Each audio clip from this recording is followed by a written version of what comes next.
C'est ce lecteur de carte bancaire qui provoque le dysfonctionnement des horodateurs de Limoges. Installés il y a 8 ans sur les trottoirs de la ville, ces appareils rapportent chaque année 3 millions d'euros. En panne depuis septembre, le manque à gagner devrait être important pour la collectivité. On n'a pas encore le chiffrage, on ne peut pas le chiffrer pour le moment, mais oui, il y aura forcément une incidence sur les recettes, oui.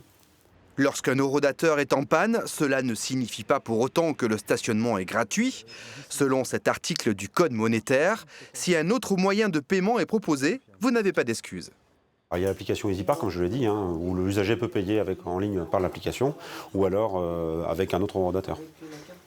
Donc vous n'êtes pas du tout tolérant si jamais il y a quelqu'un qui ne paye pas et qui n'a pas... Si, bien sûr, parce que les horodateurs sont signalisés, on sait lesquels sont en panne. Donc effectivement, il y a une tolérance pour les horodateurs en panne, oui.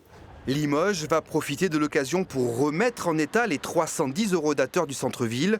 Tous seront à nouveau opérationnels en septembre, date où sera mis en service un nouveau véhicule équipé d'un lecteur automatisé de plaques d'immatriculation qui contrôlera les parcs-mètres.